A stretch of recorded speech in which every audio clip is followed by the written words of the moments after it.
not going to try anymore. Because a man convinced against his will is of the same opinion still. I'm not wasting time. I'm not talking to them. I'm talking to the population that would have been misled. Firstly, that the emergency was a limited emergency. That was the first misrepresentation. And the second one, that you had to have an emergency for the law to be invoked against gang members and gang leaders. And of course, while they're doing that, those of us who are required to show the other side, required to point out the government's shortcoming, the government's misstep in this very serious matter, they paint us as being lovers of criminals and encouragers of wrongdoing. But we can take those barbs. I guess it comes with the territory.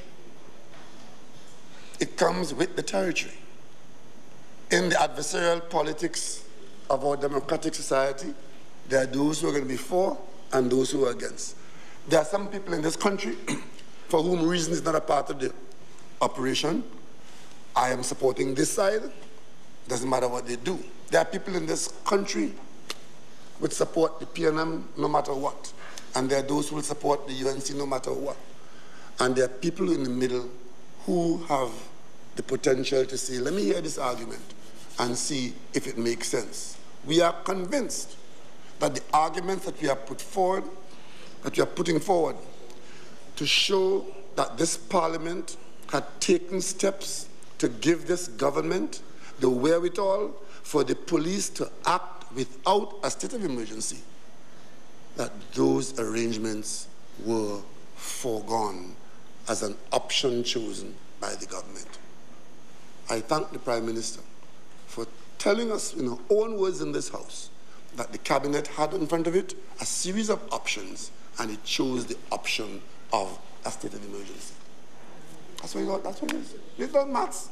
It's a simple, straightforward matter. There was no need. There was no need to fabricate stories. No need. Fabrication?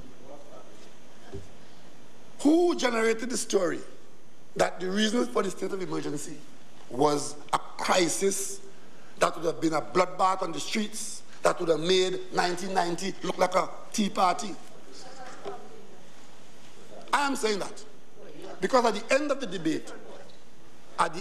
debate, you have produced no evidence, no information, no logical conclusion to show that that is so. And if you have such information without compromising national security, if this government has information that the average man in the street was in danger of being mowed down by somebody, warranting a state of emergency, and is not in a position to even tell us who, where, from, why, I mean, give us some idea. Some idea. And until you do that, you will stand accused of making up that story to justify an emergency that should not have been taking place. That's all.